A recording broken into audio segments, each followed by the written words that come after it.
नमस्कार सभी बहन भाइयों का आपके अपने चैनल में एक बार फिर स्वागत है। अब मैं आपको कुबेर आदि की उत्पत्ति के बारे में बताऊंगा। कृपया ध्यानपूर्वक सुने और धर्मी होने का लाभ उठाएं, क्योंकि कुबेर भी रामायण का एक महत्वपूर्ण हिस्सा है, तो इसको जानना जरूरी है दिवाली से पूर्व। सूत जी बोले, भृगुश्रेष्ठ शौनक, वनस्पति ने देवराज इंद्र से वसुदेवताओं को जो महामात्य कहा था उसे कहता हूं, आप सुने। व्यवस्थ मंत्र के आदि सतयुग में विश्वा मुनि की इलवा नामक पत्नी थी। वह सती पार्थिवार्चन से शिव की आराधना करती थी, अर्थात वह शिव की आराधना करती थी।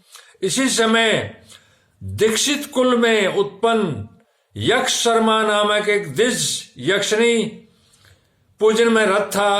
वह धूर्त अपने मित्र की पुत्र वधू के साथ दुसंबंध रखने के कारण कुष्ठ रोग से ग्रस्त हो गया। उस कुष्ठी द्विज को त्याग कर मंत्र वत्सला यक्षिणी देवी कैलाश पर शिवलोक को चली गई। क्षुधा से व्याकुल यश शर्मा उत्तम शिवरात्रि के दिन शिव के दर्शन पूजन और उपदेश से संतुष्ट हुआ। प्रातःकाल होने पर उस द्विज ने पारण किया और वह कुष्ठी उसी शिव मंदिर में मर गया, अर्थात वह कुष्ठ रोगी यक्ष शर्मा जो था वह शिव मंदिर में मर गया। उस पुण्य के प्रभाव से वह कर्नाटक देश में राजा हुआ। राज के नाम से प्रसिद्ध वह मंडलिक राजा हुआ।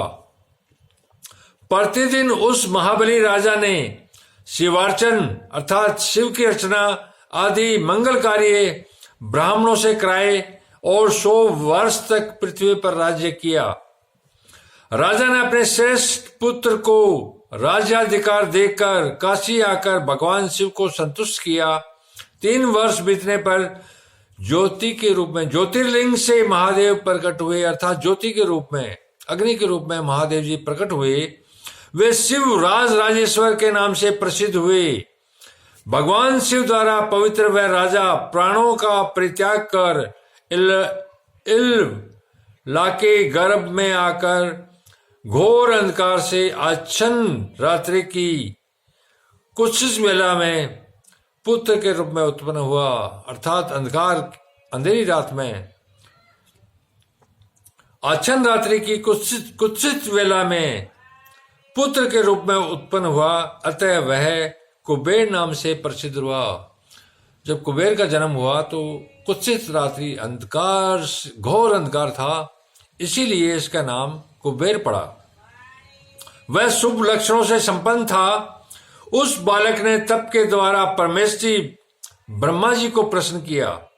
भगवान ब्रह्मा ने स्वर्ण में रमणीय सुंदर लंकापुरी का निर्माण कराकर उसे दे दिया।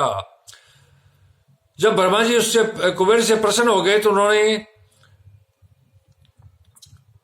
उन्होंने लंकापुरी जो लंका है उसका निर्माण स्वयं ब्रह्मा जी ने करवाकर कुबेर को दे दिया था। अर्थात लंकापुरी का निर्माण जो है वह ब्रह्मा के द्वारा किया गया था, न कि रावण के द्वारा।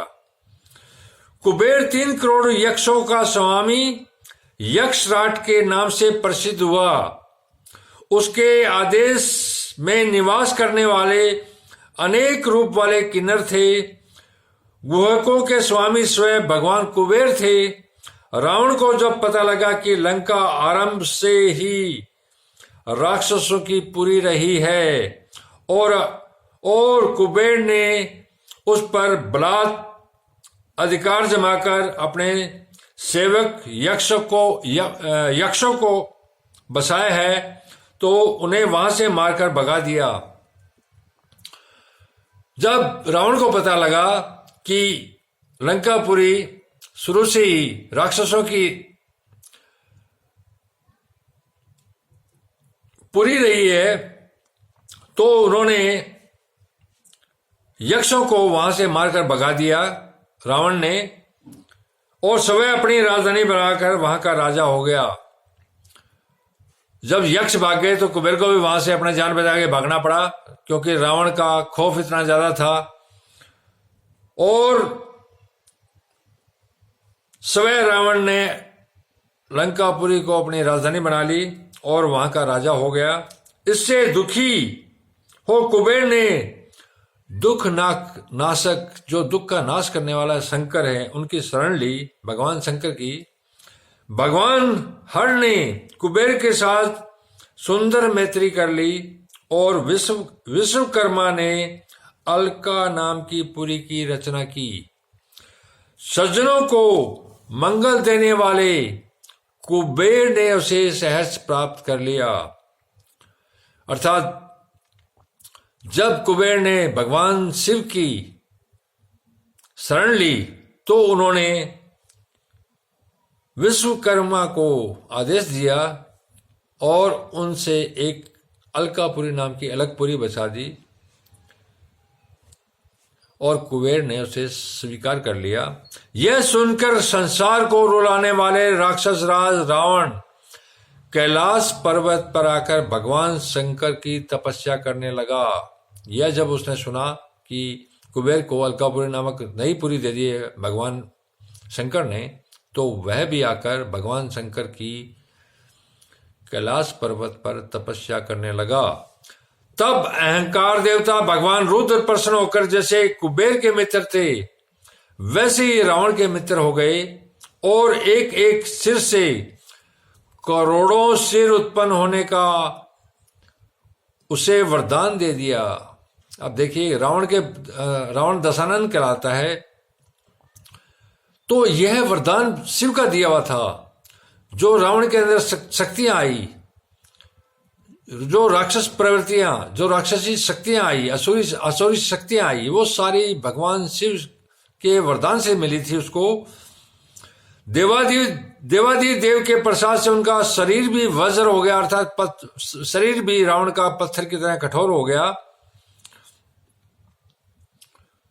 इस प्रकार वह रावण वरदान के कारण भयंकर बली और उद्दंड हो गया। इस प्रकार जब भगवान शिव से उसको वरदान प्राप्त हो गया तो उद्दंड और भयंकर बली हो गया। उस राक्षस द्वारा संपूर्ण विश्व दुख से संतप्त हो गया। यज्ञ के भाव में सभी देवता प्राणी भूखे मरने लगे।